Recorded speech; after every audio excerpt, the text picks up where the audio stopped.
Richard, give me your take on both the prison break, how they got away with it, and this lady, Joyce Mitchell. What's your take? MSG, man. MSG will do it to you all the time. Put you in the hospital. Too much MSG. Can you imagine what Chinese food tastes like in Dannemora, New York? I mean, we're spoiled in New York City because it's the best Chinese food in the world here. But in Dannemora, Chinese. All right. Anyway, if this woman had met these guys, okay, if she had followed through and was the driver for them, I think in about 10 minutes her head would have been sawed off, thrown in the woods, and these guys would have been gone. There's no way they were going to spend any kind of future with her. They used her good, and she was weak and pathetic, and they got to her. I think that, I heard there was a lot of construction going on at the prison.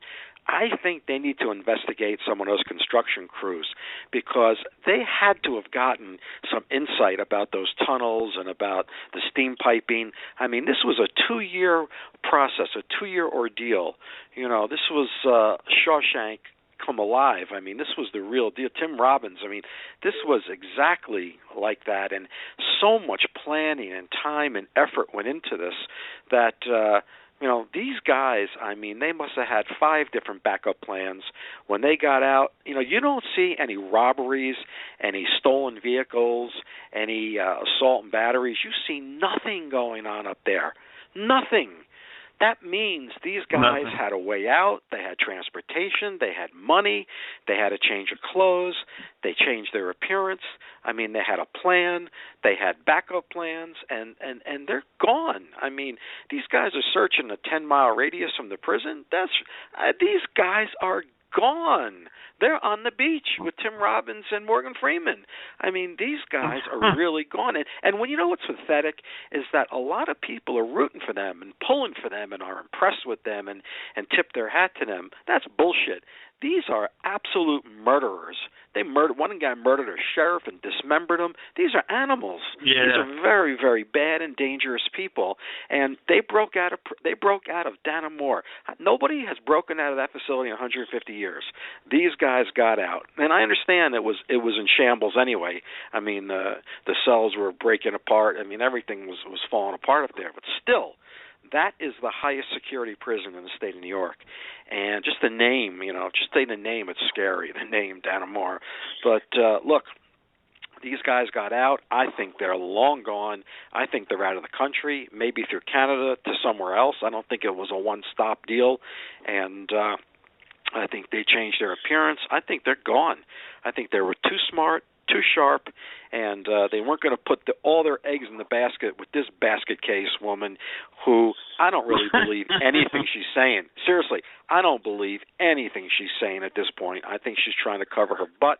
I think maybe she's trying to fall on the sword. If somebody gets hurt from these suspects, doesn't more time get added to her?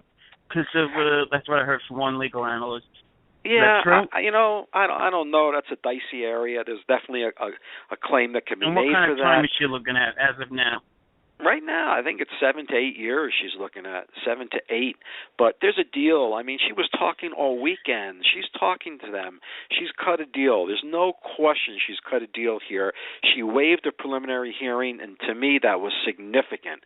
When you waive a preliminary hearing in New York, gives a defense attorney the outline of the prosecution's case. It gives you information you never would have had except for closer to the trial. It's almost malpractice to waive a preliminary hearing unless you have a deal.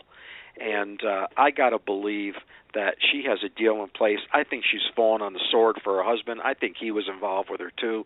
It's speculation. I have no personal knowledge, obviously, of any of this, but I'm speculating she's looking to protect him at this point.